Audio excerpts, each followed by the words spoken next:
nous avons voulu parler de notre expérience. On ne l'impose pas parce que dans chaque pays, il y a sa propre approche pour cette question.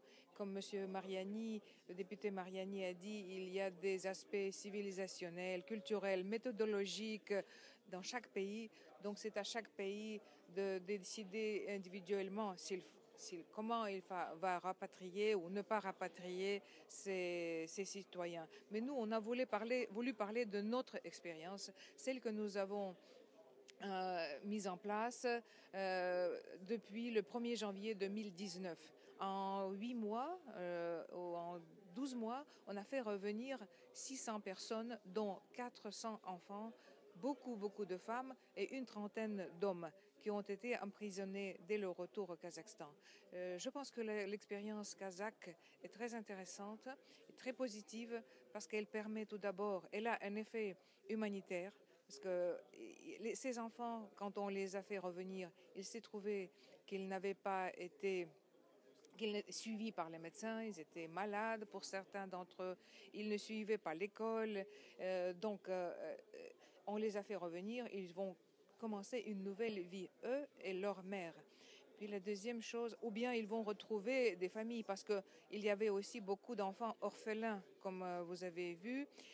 On a trouvé les parents de ces enfants, des grands-parents, des tantes, des oncles. On les a fait... On a permis à ces enfants de trouver une famille.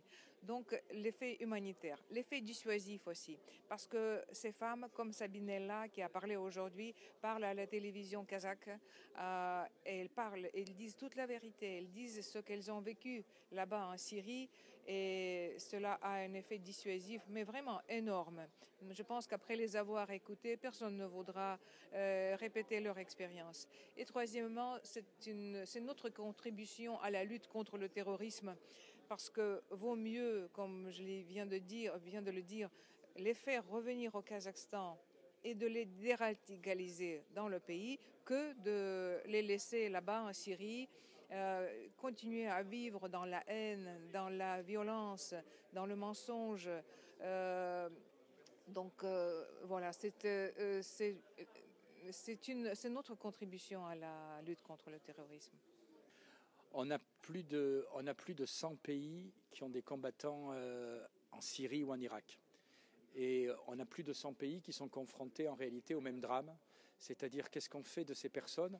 Certains sont innocents, je pense en priorité bien sûr aux enfants en très bas âge. Certains ont été des combattants, certains sont des criminels. Faut-il les rapatrier ou non et comment les réinsérer? Il y a un véritable débat, vous le savez, dans nos pays européens. C'était intéressant de voir l'expérience du Kazakhstan. C'était intéressant, vous avez vu que les ambassadeurs des autres pays d'Asie centrale est là. Est-ce que cette expérience est transposable en Europe? Personnellement, j'en doute. Parce que si ce qui marche au Kazakhstan ne marche peut-être pas en Europe, pour une raison très simple. Le Kazakhstan est un pays d'islam modéré, où il y a un contrôle assez fort, on va dire, des religions par le pouvoir. C'est malheureusement, enfin c'est pas malheureusement, c'est un cas différent en Europe. Je veux dire, on sait très bien qu'en France, par exemple, l'Europe, le monde musulman est pénétré d'influences extérieures. Donc voilà, je crois que c'est un débat aujourd'hui avec une question centrale, c'est quand est-ce qu'on sait si un individu qui a combattu en Syrie est définitivement, passez-moi l'expression, guéri ou peut au contraire récidiver. Et ça, cette question, malheureusement, il n'y a pas de réponse miracle. Donald Trump, il a dit que les pays qui ont les combattants doivent reprendre les combattants. Est-ce que vous êtes d'accord avec M. Trump à ce sujet? En fait, ils sont les citoyens français ou britanniques ou n'importe quel pays. Est-ce que vous avez une responsabilité envers eux? On a une responsabilité envers eux, ils ont une responsabilité envers leur pays. Voilà. Moi, je pense que ceux qui sont allés combattre là-bas, qui sont allés par moments faire des crimes, ne doivent pas revenir en France. Après, M. Trump pense ce qu'il veut pour les États-Unis, mais c'est encore aux Français de choisir qui ils acceptent. Ou, voilà. Et d'autre part, je pense que dans cette guerre, il ne faut pas oublier que certains pays ont aussi une responsabilité terrible. Je suis allé en Syrie 6 fois ces 4 dernières années. Aujourd'hui, une partie de ces terroristes, c'est l'Occident qui l'a armé. Donc la situation n'est pas aussi simple et je pense qu'il vaut mieux que chaque pays gère comme il l'entende. L'expérience kazakh est intéressante. Les conseils de M. Trump sont certainement très intéressants pour les États-Unis, mais après, chaque pays fait ce qu'il veut. Et vous avez parlé des enfants. Bien sûr, ils sont des innocents. Est-ce qu'on peut faire une exception pour les enfants?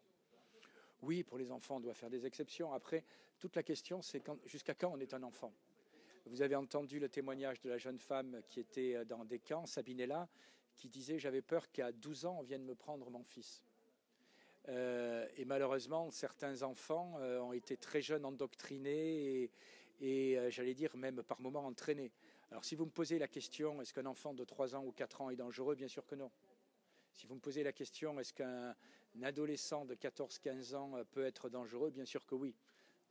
Tout le problème est de faire la différence et de regarder au cas par cas.